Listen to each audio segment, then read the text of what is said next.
Ito na po ang inyong ay na ano, tuwa ng yan. So, safety. Ginawa namin, sir, binaypass namin para malaman namin kung may problema yung sensor mo or hindi.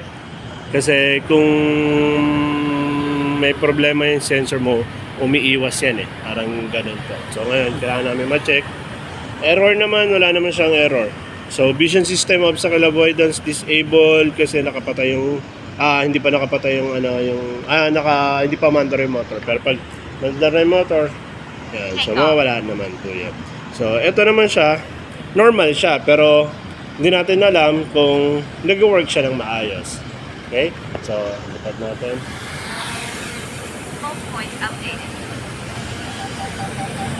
Yan. So, yan. Katulad yan. May nadedetect yung Yan. So, malapit kami. Pero, tignan natin kung mag-bypass. Wait lang. May daming tao. Baga tayo yung magkatama.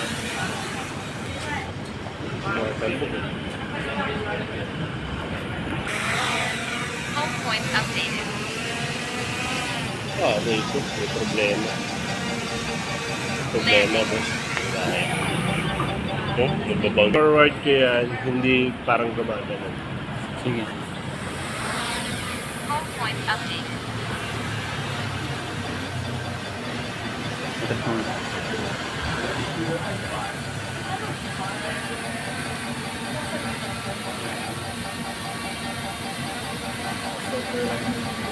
Landing.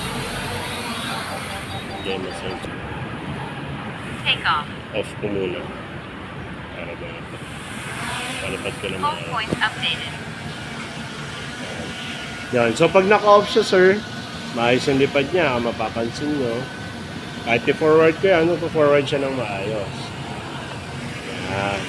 Pero once na pinalitan ko yung bypass yan, ayan na. Makikita mo yung lipad ng drone. Ayan. Parang umiiwas siya. Ayan. Pero may iniiwasan. So, may problema yung sensor niya, sir. Ayan na. Yan.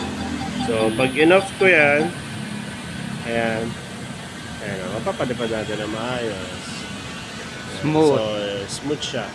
Kaya i-off nyo na lang po yung sensor ninyo. May problema talaga yung sensor. Okay? Ayan. So, pag ilalanding nyo na lang siya, sir, dahan-dahan na lang po. Landing. Okay? Ayan pa.